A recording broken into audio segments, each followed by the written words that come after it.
Hi നമസ്കാരം. ത്രിപുരം ട്രാവലറിൻ്റെ പുതിയൊരു എപ്പിസോഡിലേക്ക് ഏവർക്കും സ്വാഗതം. നമ്മളിപ്പോൾ ഉള്ളത് എറണാകുളത്തിൻ്റെ ഹൃദയഭാഗത്താണ്. ഹൈക്കോടതിയുടെ തൊട്ടടുത്ത് തന്നെയാണ്. ഈ ഹൈക്കോടതിയുടെ അടുത്ത് വരാനായിട്ടൊരു കാരണമുണ്ട്. മംഗളവനം എന്ന് പറയുന്ന നല്ല അടിപൊളി ഒരു വനത്തിലാണ് നമ്മളിപ്പോൾ വന്ന് നിൽക്കുന്നത്. ഈ വനത്തിൽ തന്നെ എന്നെ ഏറ്റവും കൂടുതൽ ആകർഷിച്ചത് വനത്തിൻ്റെ ഭംഗിയും, ഒരു കുഞ്ഞു വനമാണ്, പക്ഷേ വനത്തിൻ്റെ ഭംഗിയും അതുപോലെ തന്നെ ഇവിടുത്തെ കിളികളും ഒക്കെ ആണെങ്കിൽ പോലും അതിനേക്കാളേറെ ഈ പഴമയും അതുപോലെ തന്നെ ചരിത്രങ്ങളും ഇഷ്ടപ്പെടുന്ന ഒരാളായതുകൊണ്ട് തന്നെ എന്നെ ഇവിടെ ആകർഷിച്ചത് മറ്റൊന്നുമല്ല, ഈ മംഗളവനത്തിനോട് അടുത്ത് തന്നെ നിൽക്കുന്ന ഗാന്ധിജിയും സ്വാമി വിവേകാനന്ദനും എല്ലാവരും കേരളത്തിൽ വരുമ്പോൾ വന്നിറങ്ങിയ ആ റെയിൽവേ സ്റ്റേഷനിലും അതുപോലെ തന്നെ ആ റെയിൽവേ ട്രാക്കിലും ഒക്കെയാണ് ഞാനിപ്പോൾ നിൽക്കുന്നത്. ആ കാഴ്ചകളാണ് ഞാൻ ഇന്നത്തെ എപ്പിസോഡിൽ ഉൾപ്പെടുത്തിയിരിക്കുന്നത്. ഞാൻ മൻസൂർ മുഹമ്മദ്, ത്രിപുരം ട്രാവലിൻ്റെ പുതിയൊരു എപ്പിസോഡിലേക്ക് ഏവർക്കും സ്വാഗതം. ഈ ട്രാക്ക് നേരെ പോകുന്നത് അങ്ങോട്ടേക്കാണ്, പക്ഷേ ഇവിടെയൊക്കെ ഈ പറഞ്ഞ പോലെ RPFൻ്റെയൊക്കെ നിയന്ത്രണത്തിലാണ്. അതുകൊണ്ട് തന്നെ ഇവിടെ അനധികൃതമായിട്ട് ആർക്കും പ്രവേശനമില്ല. ഇവിടെ ഇങ്ങനൊരു ബോർഡ് വെക്കേണ്ടി വന്നു. വേണ്ടത്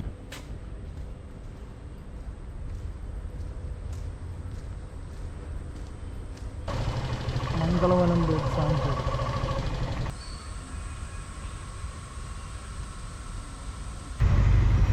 ഇതാണ് പഴയ റെയിൽവേ സ്റ്റേഷൻ്റെ ഭാഗം. ഇവിടെ നിന്ന് അങ്ങോട്ടേക്കും പോകാനുള്ള സൗകര്യമുണ്ട്, പക്ഷേ ഇവിടെയൊക്കെ മൊത്തം ബാരിക്കേഡ് വെച്ച് മറച്ച് വെച്ചിരിക്കുകയാണ്. ഇതായിരുന്നു ഇതിൻ്റെ റെയിൽവേ സ്റ്റേഷൻ്റെ എൻട്രൻസ്.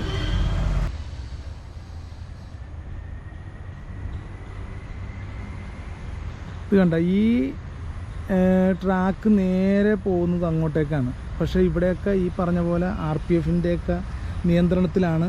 അതുകൊണ്ട് തന്നെ ഇവിടെ അനധികൃതമായിട്ട് ആർക്കും പ്രവേശനമില്ല. കാരണം എന്ന് പറഞ്ഞാൽ ഇവിടെ സാമൂഹ്യ വിരുദ്ധരുടെ ശല്യങ്ങളൊക്കെ ഉള്ളത് കൊണ്ട് തന്നെയാണ് ആ ഒരു നിയന്ത്രണം ഇവിടെ ഏർപ്പെടുത്തിയിരിക്കുന്നത്. ഇത് കണ്ടോ, നമ്മൾ ഈ സൈഡിലൊക്കെ നമ്മുടെ പഴയ ഓരോ കുറ്റികളൊക്കെ കണ്ടോ, ഇതുപോലെയൊക്കെ കാണാനായിട്ട് സാധിക്കും.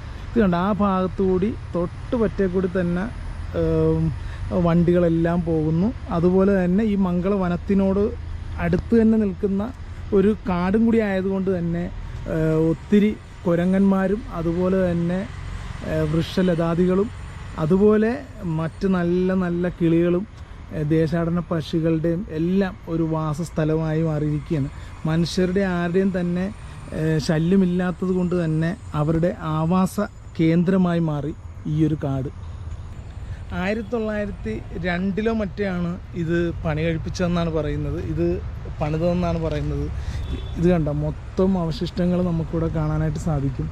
പഴയ കെട്ടിടങ്ങളും അതുപോലെ തന്നെ കെട്ടിടങ്ങൾക്ക് ഉപയോഗിച്ചിരുന്ന ഇതിൻ്റെ അവശിഷ്ടങ്ങളും എല്ലാം നമുക്കിവിടെ കാണാം. ഇത് കണ്ട, ഇതൊക്കെ റെയിൽവേ സ്റ്റേഷൻ്റെ ഭാഗങ്ങളാണെന്നാണ് പറയപ്പെടുന്നത്. കണ്ട, ആ ഇരുമ്പ്, നമ്മുടെ റെയിൽവേയുടെ സ്വന്തം ഇരുമ്പുകൾ വരെ നമുക്കിവിടെ കാണാം പഴയ.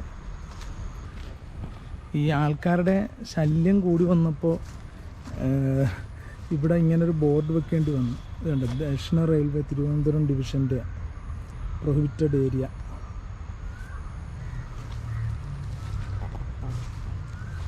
അങ്ങോട്ടൊക്കെ നല്ല കൊടും കാടായി മാറി കേട്ടോ. ഇത് ഒരു ബാരിക്കേഡൊക്കെ വെച്ചിട്ടുണ്ട്.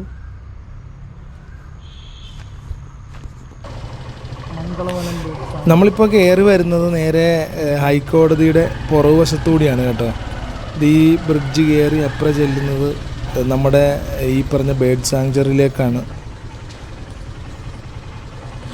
കൂടുതലും ഇതുപോലത്തെ ബോർഡുകളാണ് കൂടുതലും എല്ലായിടവും ഉള്ളത്. ഓരോ സസ്യങ്ങളുടെയും വൃക്ഷങ്ങളുടെയും അതുപോലെ തന്നെ ഓരോ പക്ഷികളെയൊക്കെ പരിചയപ്പെടുത്തുന്ന കുറേ ബോർഡുകൾ ഈ പരിസരത്തൊക്കെ നമുക്ക് കാണാം.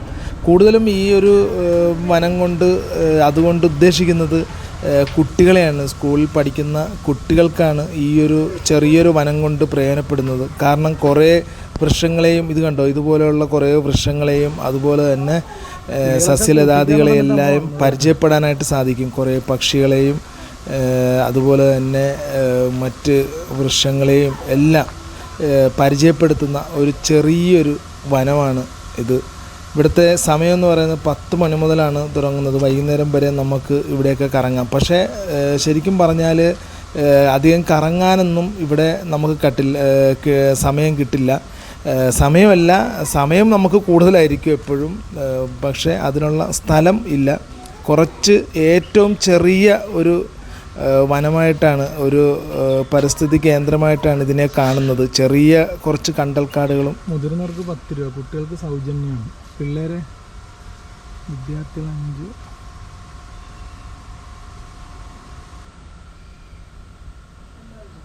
നമ്മൾ ടിക്കറ്റ് എടുക്കണം. ചെറിയ ഒരു തുകയാണെങ്കിലും ആ ഒരു ടിക്കറ്റ് ഇവിടെ നിന്ന് എടുത്തിട്ട് വേണം നമ്മൾ പോകാനായിട്ട്. കേരളത്തിലെ പക്ഷിസങ്കേതങ്ങളിൽ നഗരപ്രദേശത്ത് സ്ഥിതി ചെയ്യുന്ന പക്ഷിസങ്കേതമാണ് മംഗളവനം പക്ഷിസങ്കേത കേന്ദ്രം. കൊച്ചി നഗരത്തിൻ്റെ ഹൃദയഭാഗത്തുള്ള ഒരു ദ്വീപിലാണ് ഇത് സ്ഥിതി ചെയ്യുന്നത്.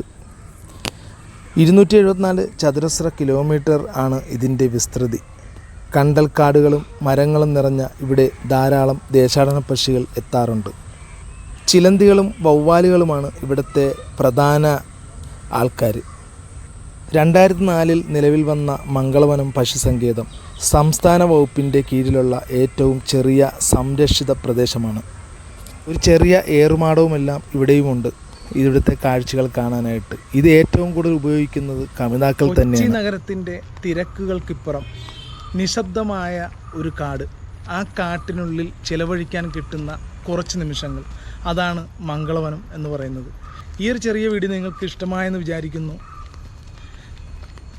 അപ്പോൾ അടുത്തൊരു വീഡിയോയുമായി കാണുന്നവരെ സൈനിങ് ഔട്ട്, മൻസൂർ മുഹമ്മദ്.